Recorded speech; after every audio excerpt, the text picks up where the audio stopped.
बुरा हाल है क्योंकि जो सिलेंडर हमारे 4 यूज होते थे, इस वक्त वो सिलेंडर एक मिल रहा है, हमें एक सिलेंडर से काम करना पड़ रहा। बस सरकार से ये कहना चाहेंगे सिलेंडर को सस्ता किया जाए, हमारी परेशानियों को समझा जाए। बहुत ज़्यादा मिल ही नहीं रहे सिलेंडर, 2 दिन से तो बिल्कुल ही नहीं मिल रहे सिलेंडर।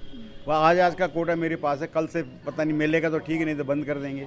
उसका क्या क्या लेबर को देना पड़ेगा, कहीं से भी लाके उनको खाना तनख्वाह तो देना पड़ेगा, नहीं तो चले जाएंगे तो फिर काम कैसे करेंगे आगे हम।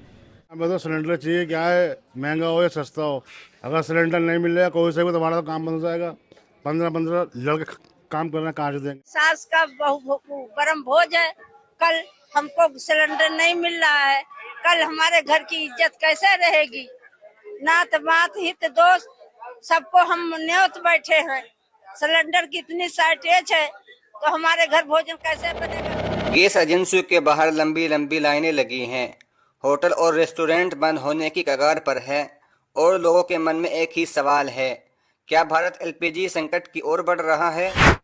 पिछले कुछ दिनों में बेंगलोर, चेन्नई, मुंबई, दिल्ली और लखनऊ जैसे बड़े शहरों से रिपोर्ट आई है कि कमर्शियल गैस सिलेंडर की भारी कमी हो रही है।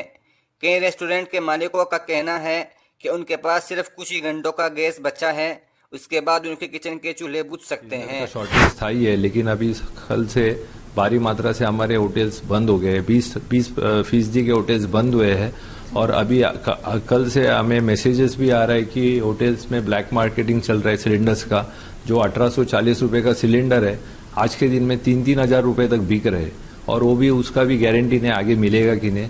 तो यही अगर पेस में चलता रहेगा तो हमारा होटल्स आने वाले 1-2 दिनों में 60 से 70% होटल बंद हो जाएगी। लेकिन सवाल यह है कि आखिर ऐसा अचानक क्या हो गया? भारत दुनिया के सबसे बड़े एलपीजी उपभोक्ताओं में से एक है। देश में हर साल 31 मिलियन टन से ज्यादा एलपीजी की खपत होती है, लेकिन इसका बड़ा हिस्सा हमें विदेशों से आयात करना पड़ता है। और यही वो जगह है जहां से संकट की जड़ शुरू होती है। पश्चिमी एशिया में चल रहे तनाव, खासकर ईरान, इजराइल और अमेरिका के बीच बढ़ते टकराव का असर वैश्विक तेल और गैस सप्लाई पर पड़ रहा है।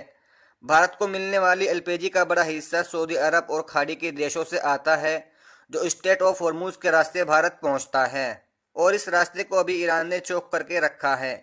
यही वजह है कुछ ही दिनों में देश के कई हिस्सों में कमर्शियल गैस की कमी दिखाई देने लगी है और कुछ जगहों पर तो सिलेंडर का ब्लैक मार्केटिंग भी शुरू हो गई है, जहां 800 रुपये का सिलेंडर 3000 रुपये तक का बिक रहा है।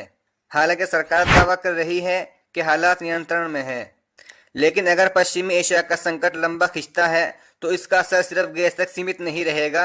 रेस्टोरेंट, होटल, इंडस्ट्री और लाखों नौकरियों पर भी इसका सीधा असर पड़ सकता है। इसलिए आज सबसे बड़ा सवाल यही है कि क्या ये सिर्फ अस्थायी समस्या है या आने वाले समय में भारत को एक बड़े एलपीजी संकट का सामना करना पड़ सकता है। फिलहाल सरकार हालात को संभालने की कोशिश कर रही है, लेकिन आने वाले कुछ हफ्ते तय करेंगे कि युद्ध की आग पश्चिम एशिया तक सीमित रहती है या सच में भारत की रसोई तक भी पहुंच जाती है।